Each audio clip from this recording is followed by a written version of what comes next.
That is, that in the richest country in the history of the world, we can no longer tolerate millions of our workers being unable to feed their families because they are working for starvation wages.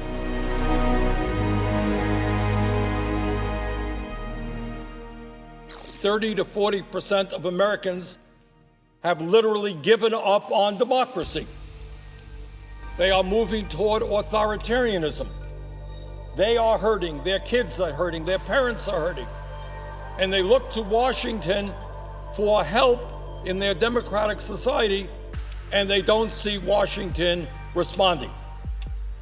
What they see year after year are policies which make the very, very rich richer, which enable large profitable corporations to not pay a nickel in taxes. But for them, they face eviction, they face hunger, they don't have health care, they can't afford to send their kids to college. And they are asking, does anybody in Washington care about their lives?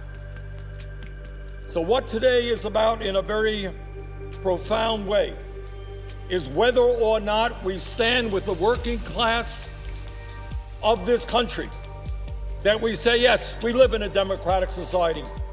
We understand what you are going through, and we're going to move as aggressively as we can to respond to your pain and improve your lives.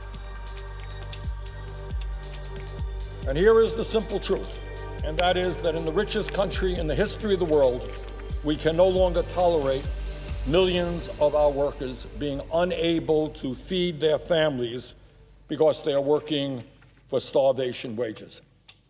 And that is not what I say, although I do say it. It's what the President of the United States says, who very, very strongly supports raising the minimum wage to $15 an hour, and I thank him for his support.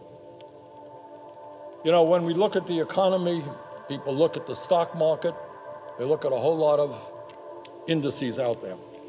But at the end of the day, we have to ask ourselves, what is going on in the lives of ordinary people? And it is not acceptable to me that half of our people live in paycheck to paycheck, and millions of people are trying to get by on $9, $10, $11 an hour. Frankly, it is disgraceful that Congress has not passed an increase in the minimum wage since 2007. Think of all the things that have transpired since then, but Congress has not raised the minimum wage since 2007. And the reality is that the minimum wage has lost over 30% of its purchasing power since 1968.